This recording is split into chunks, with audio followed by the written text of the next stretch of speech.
Alright, here's a new and old review of the Fizik Arione R1 carbon braided rail saddle. This one is about 55,000 kilometers old. I bought it in March 2014, ridden it pretty much every day since then. This one's brand new, untouched. So first we'll look at how it goes together, look at how they built it, then we'll compare the two, see what happens to it after 55,000 kilometers, and give it a score out of 10. Right then, this is the Fizik Arione R1 carbon braided rail road saddle review, long-term review. First of all, we'll look at this brand new one that I've got, look at how it goes together, look how they've made it, look at all the different materials and see what's going on.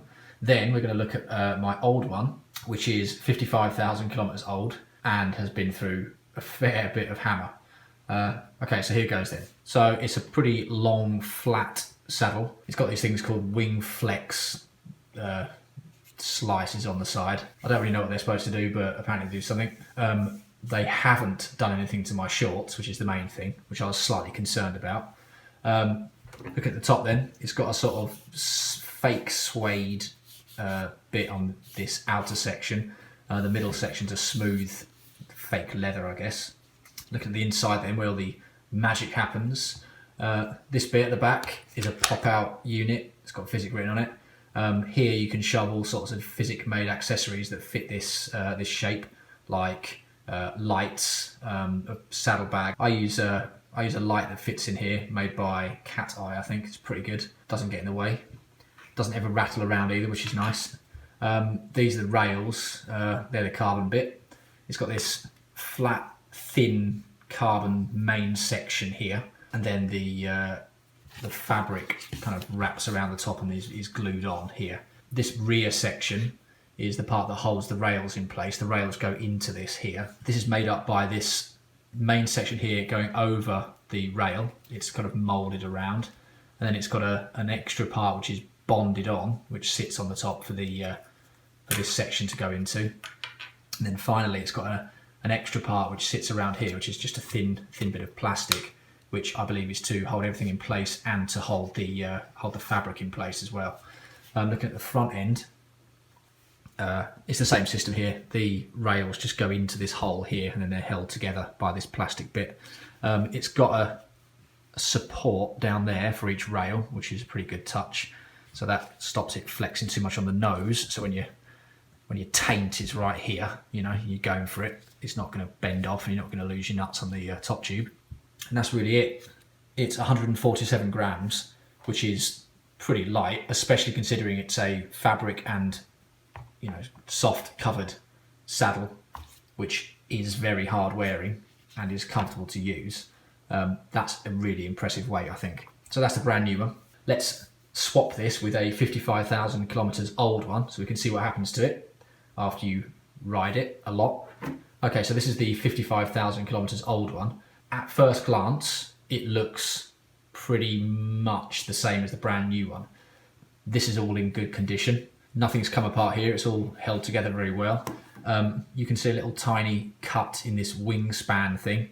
That was actually done by me when I rode this in the rain, and loads of mud got in there, and I was cleaning it out with something, and I snagged it by accident. So that was me that did that rather than it falling apart. So that's not a design error. The nose has kind of flattened down a bit over time, but not excessively. As you can see, I've scuffed it here, and here I had a pretty hard crash where my entire bike went upside down and slid along the road like that, somehow, with me underneath it. I don't know what I was doing. But I had to put some shoe goo in there to seal it all back up together, but that's been absolutely fine ever since. And again, I had to sort of glue this bit up a bit here. But even with, you know, such a heavy few crashes, I have 3 crashes on this now. Still good. Nothing's come apart too badly. We'll get onto what that is later. Yeah, so in terms of general structure over 55,000 kilometers, I mean, that's pretty good still. It's even still got the logos on it when they've polished up a little bit with my arse rubbing all over them. But yeah, I mean, that's impressive straight away. Going into detail then, what's gone wrong with it? Well, Not really sure if you can see that totally there. You can see that crack there. That crack goes all the way across, not the main carbon piece, but the sort of outside edge bit of plastic there, which I think is a different material. And on that side as well, you can see it there. That happened after about 25,000 kilometers. I think that's just from, just flexing constantly like that. The actual structure of it is fine still. I think that's just sort of, I don't know, they've made it a little bit thin there, but it's not integral to the, the seat holding itself together. So not really a biggie, but they could fix that.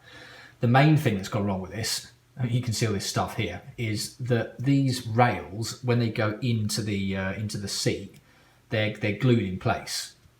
Now over time, this being my right side that I ride on, this eventually kind of developed a bit of play in it, as I think some of the bond came out, some of the glue came out, to the point where it was, every time I put any force down, it would make this sort of noise, which was fucking comedy and really, really, really annoying for me and anyone who was riding with me. So I had a look at how they put it together. Initially, I tried to sort of get this out and see if I could, clean it out on the inside, but you can't really without pulling it completely apart. So I bought some of this JD Weld stuff on the recommendation of some guy from Weight Weenies. So if any of you who are watching this, if that was you, right, if you recommended that to me, that was bloody good. Thank you, because that has held absolutely perfectly since filling this void up with JB Weld. So if you're in the market for fixing your Fizik Arione R1 saddle, JB Weld is the stuff you need to get. It's cheap, get it off Amazon. It's like an araldite, 2-part araldite. You mix it up together and just smear it on. Leave it for 24 hours. Bob's your uncle. I think that side's probably more solid than that side now. So that's been fine. The other issue I've had with this is, I think this is the main design issue. Apart from that, which should be glued together slightly better. The other issue is this. They've wrapped the carbon around with this sort of grippy, not sandpaper, but it's like this sort of quite a highly grippy fibre cloth. When your seat post clamps onto it, it doesn't move around, which is a good idea. And it has never shifted on me, never moved. But they've wrapped it too far forward. So that snags on your shorts, because if you look down, you can just see where the edge of that part is wider than this area. That snags your expensive shorts and fucks them. Okay, so what I had to do was I had to look down here and then sand all of that off. I mean, it doesn't affect where it's clamped, but I had to sand all that off back so that my leg didn't rub it as I was pedaling and it didn't knacker my shorts. That shouldn't be like that. I think they've wrapped it and not sanded this edge off. I don't know if that's out of speed or design or whatever, but they should sand this right the way back to here, and then just have the top and bottom section wrapped with this grippy stuff, because it's really sharp when you get it out of the box. I've sanded all this side down a little bit, smoothed it off, but yeah, really sharp, and it can snag your shorts and tear a hole in them super quick, which I think is really, that's a bit of a fuck up on their behalf. Apart from that, this thing has been absolutely amazing. That bit of tape is on there, so when I put this back on my bike, I'm still using this. When I put this back on my bike, I know where to put the seat clamp on. That's not taping up some crack or anything. But this saddle is absolutely brilliant. I haven't had any comfort issues with it. I never get any sort of numbness. I did get numbness in my toes, but that was due to a flexibility issue with myself rather than the seat. Once I addressed that, then there were no problems. It's like I say, it's pretty long, so you've got you can shift right back when you're climbing or when you want to chill out for a bit. Then when you really want to go for it, you've got a lot to slide forward on. Like I say, this is squashed down a bit with me leaning on the front quite a bit.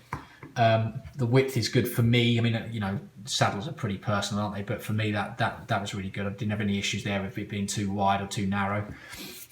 This angle always felt good to ride. I actually had one of these before this, so I had a different colour one on my different coloured frame. So I've been using this a version of this seat for about 4 years now. So excellent. price wise, yeah, this is pretty expensive. And Fizik, who are made by, I believe, Sealy Royal, if that's how you pronounce it, they have I think it's like a 1 year warranty. So if something does bugger up on it within 1 year, you're right. But anything out of 1 year, they don't want to know. I did contact them about this bit where all the glue had fallen out, and they just said, sorry mate, we can't do it. And then that's that. So I have got a new one, which I'm going to fit to my bike eventually, but my plan is just to see how many miles I can get out of this one before it just completely caves in, which, given its previous performance, I think might be a considerable amount of time I'll be on this one. So yeah, this is an excellent product. Really, really strong, really good. Like I said, I've crashed it quite a few times, 3 times. One of them was a fucking hard crash, which really hurt my body as well. I had a crash going into the back of a car, which wasn't my fault as well, which this thing just got scuffed on the side, and that's with hitting the road going about 45. So yeah, I mean, it's tough, definitely tough. I know all the pros ride one of these or like a variation, don't they?